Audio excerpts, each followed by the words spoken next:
On the agenda tonight, we're going back to 1975. We're going to be taking a look at Tina Turner, and she's going to be performing Nutbush City Limits.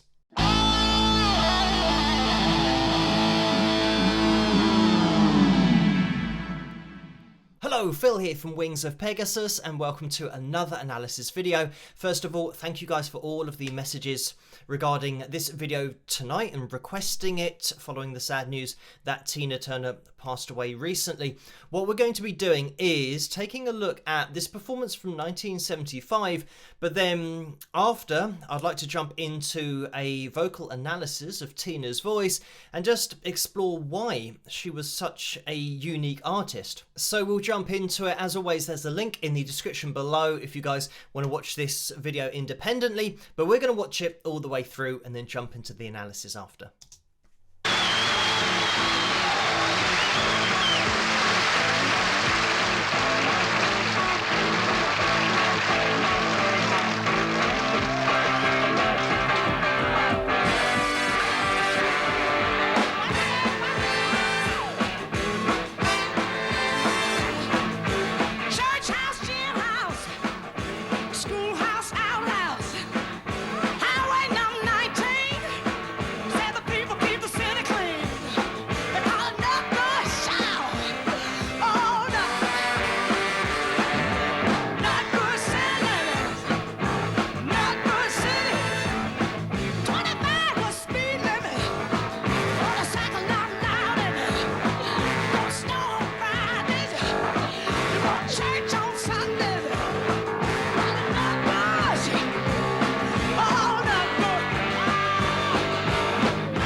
And there we have it. One of the first things that blew me away about Tina Turner, when I was a kid, she was a voice of my youth. My parents were big fans of Tina's, and her voice was always in the car whenever we'd travel anywhere. Hers was one of those albums that was played, I think it was Foreign Affair, was the album that was just on a constant loop. So a voice I knew and know very well, but when I saw her performing live and just on TV, and this was here in the UK at Wembley Stadium, I was blown away by the performance, the energy, and this is a good video to show that. I mean, if you look at any video of Tina's, there will always be this choreography going on, and not just choreography. I mean, some singers do movements where, you know, they might just stand up from their chair and that's considered choreography if they do it at a particular point. But we're talking about a proper workout. I mean, if you're looking at Tina in this performance, It is like a class that you go to in order to get fit. And when you consider that she's doing all of these moves in heels as well, which is something that she undoubtedly would have practiced doing, just effectively working out in heels, when you then add into the equation that her breath support and her control of breath that's required to sing the way that she did is just on another level as well. It's just all out, and that's certainly something that Tina Turner did, was put everything into every single performance. And as soon as we start this song, you can hear that she is just full out in chest voice, and she's just belting it out.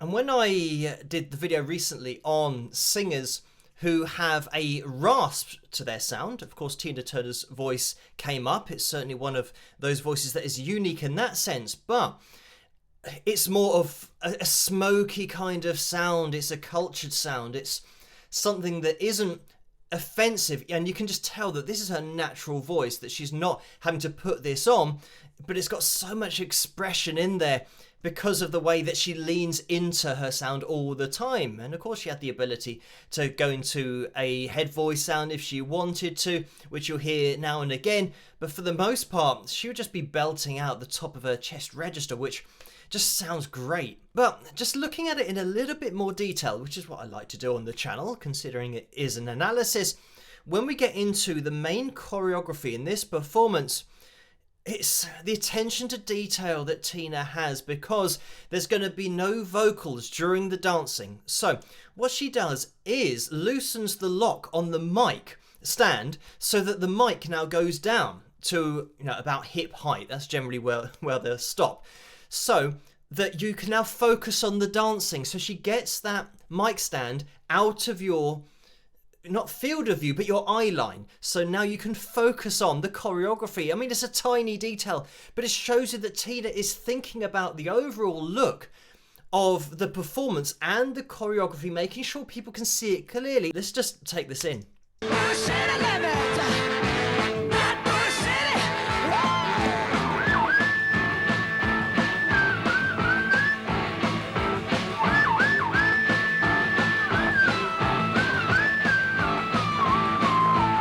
I mean, the choreography is great, but there's no reason to do that with the microphone and the mic stand other than wanting people to see everything clearly. So she's thinking about the audience here, and it's a detail that you're definitely not going to take in because it's so smooth and she's so natural when she does it. But then when she comes back to the mic, of course she gets it up to the appropriate height and tightens it up, locks it off, so that now she's back into the vocal.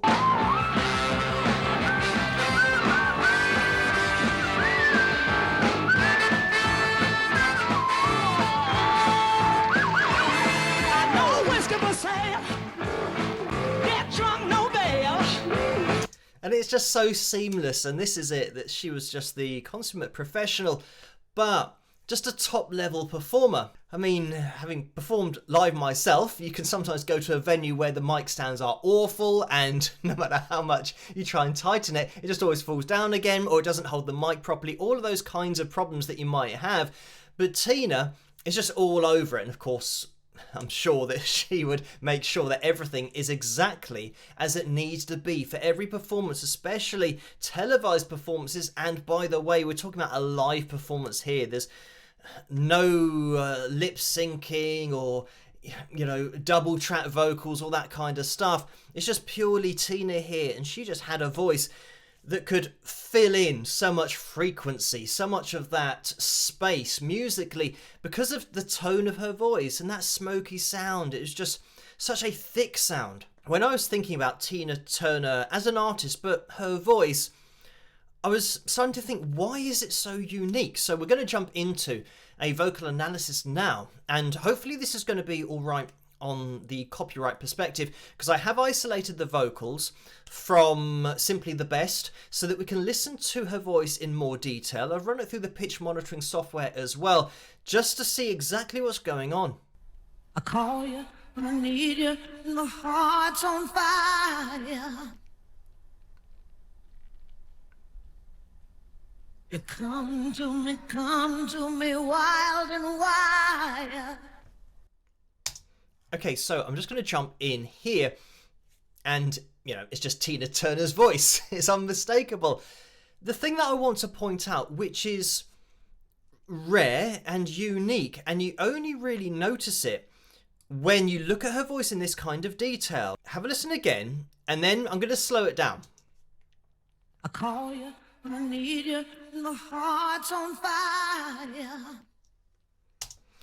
So the thing that Tina has in her voice, you'll be able to see it on the pitch monitoring software here with these vocal lines. She's got vibrato in her voice all the time, pretty much all the time. There'll be a very occasional note that she'll hit where it isn't in there. But when I slow it down, listen for that wobble that's in her voice all the time. I call you when I need you, and my heart's on fire.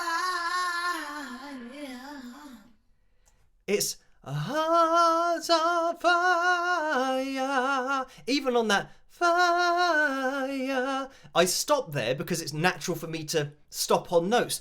But Tina doesn't do that, and this is just something natural in her voice, that she can blend notes together with vibrato. So let's listen to another phrase.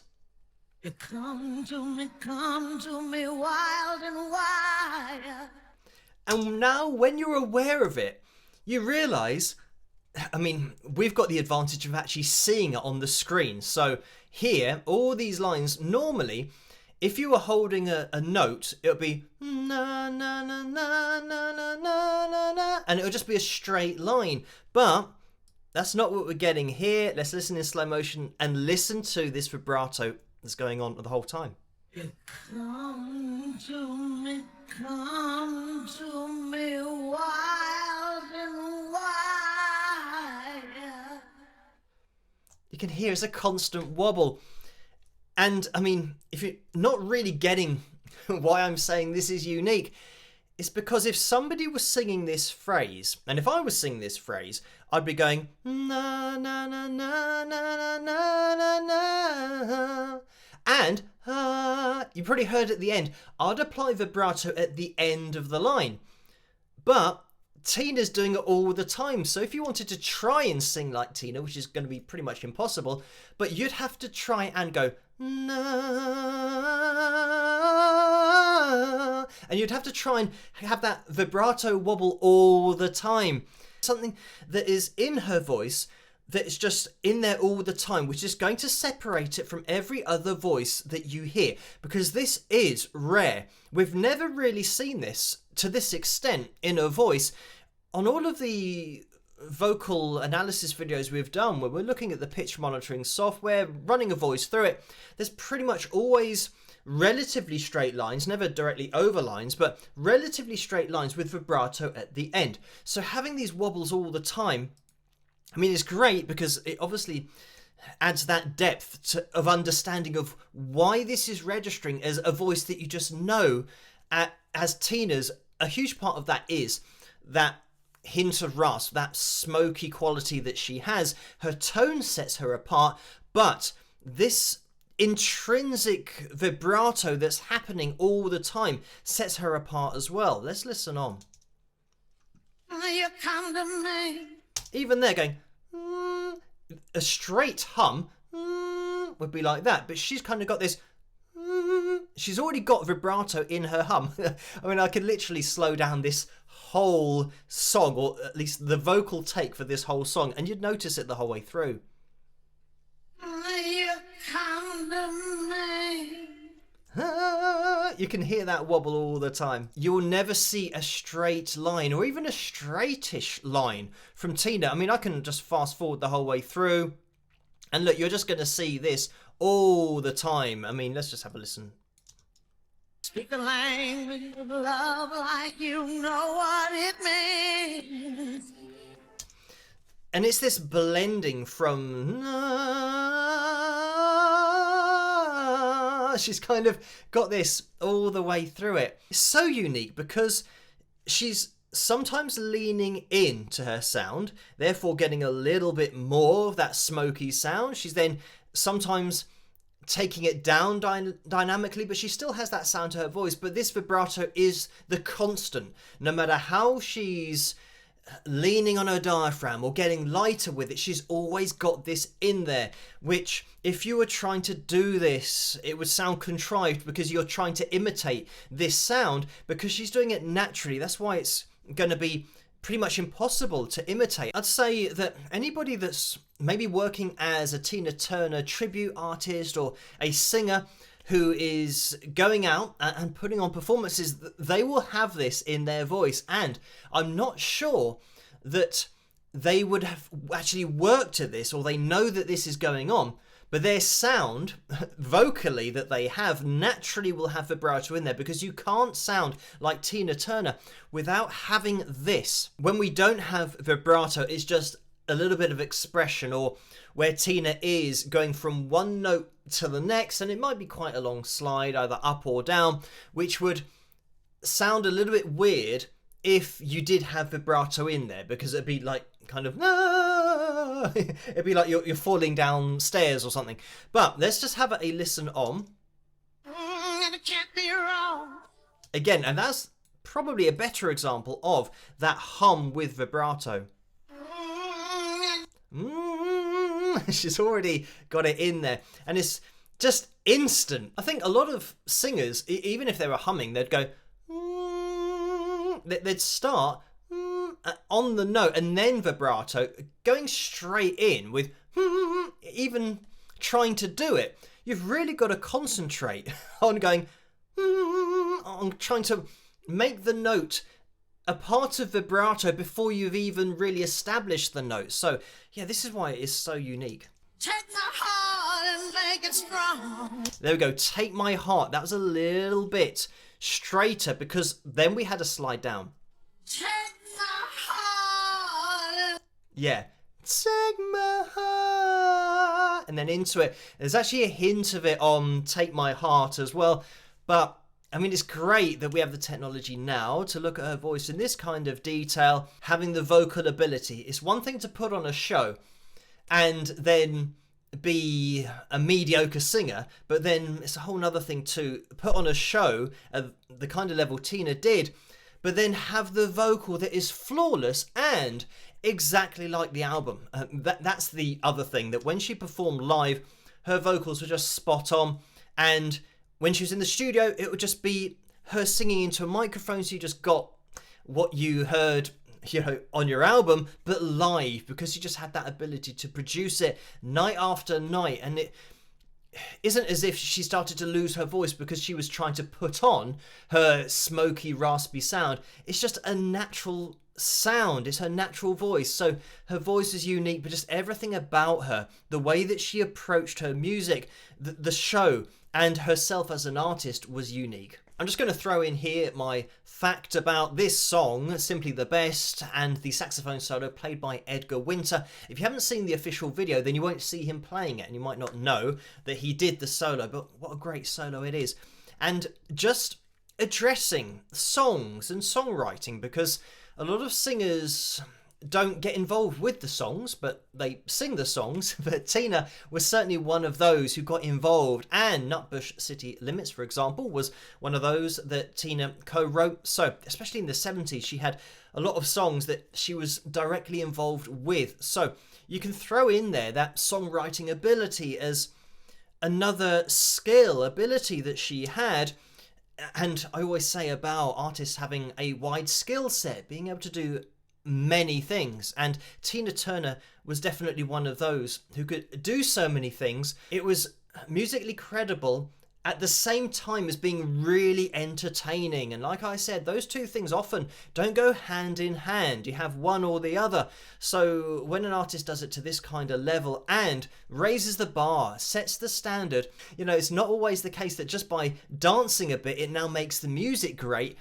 It doesn't. You've got to have both elements, and that's something that, sadly, a lot of artists or a lot of record labels didn't realise, that the quality's got to be there first. You've got to be a great singer and a great artist in your own right before then putting on the show And when you put on the show, that the artist has got to have the ability to do the choreography without losing the quality of the sound and their vocal ability, for example. And that's just something that Tina Turner had in spades. It was vocal ability, vocal control, and being able to effectively do a workout, not just for a few minutes. We're talking about a 2-hour show that she would be effectively working out for, and still producing a flawless vocal with just great breath management and just overall fitness. You have to be in tip-top shape in order to do this, even for 10 or 20 minutes, let alone a 2-hour